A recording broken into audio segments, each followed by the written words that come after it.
This short tutorial will focus on retrieving a ProPack estimate.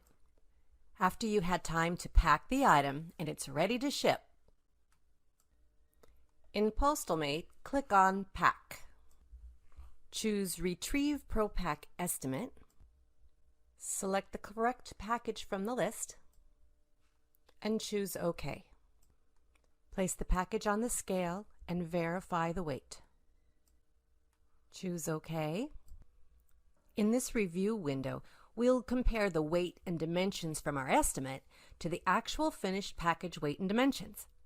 In this example, the estimated weight and the actual weight and the dimensions are all exactly as we estimated, so we'll go ahead and click OK.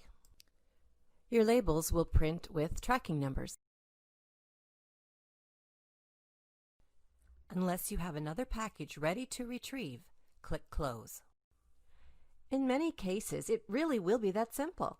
But what about the times when you don't have the perfect box? Or what if you want to change the packing materials that are suggested? Or the weight or the dimensions are not exactly the same as the original estimate? Well, let's look at how to solve some of those questions. Let's try this again with another package that we may need to do some adjustments on. We'll select Pack. Retrieve ProPack Estimate. Select the correct package and click OK. Place the box on the scale and enter the correct weight. Of course, if PostalMate is connected to your scale, it will automatically detect the correct weight. Click OK. In this case, the actual weight was a few ounces heavier than the estimated weight. The estimated weight was 7.88 pounds or 8 pounds, but the actual weight was 8.5 or 9 pounds. Since the dimensional weight was greater than 9 pounds, the cost for shipping actually remained the same. Now it's time to measure your box. Perhaps the dimensions are a bit more because you overstuffed the box, or a bit less because you cut the box down to better fit your item. Click the box icon to adjust the dimensions.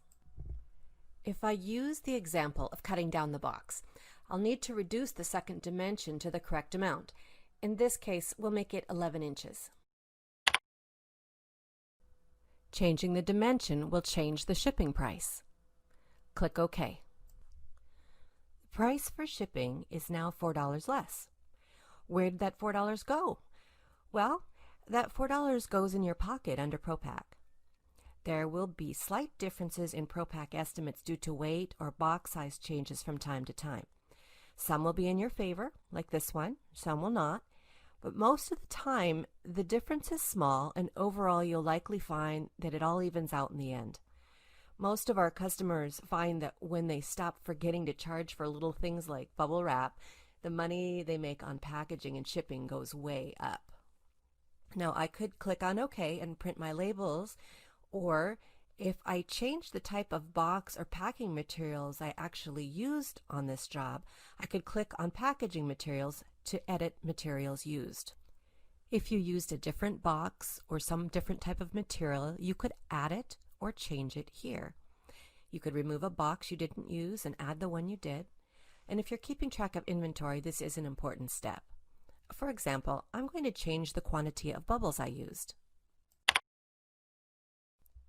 Now I can click OK and my labels will print. For more information on ProPack or ProPack setup, be sure to check out our tech notes and other video tutorials on our website. Go to postalmate.com, enter PostalMate, and click on Help Center. Type ProPack in the search area and you'll see lots of great options. Happy packing!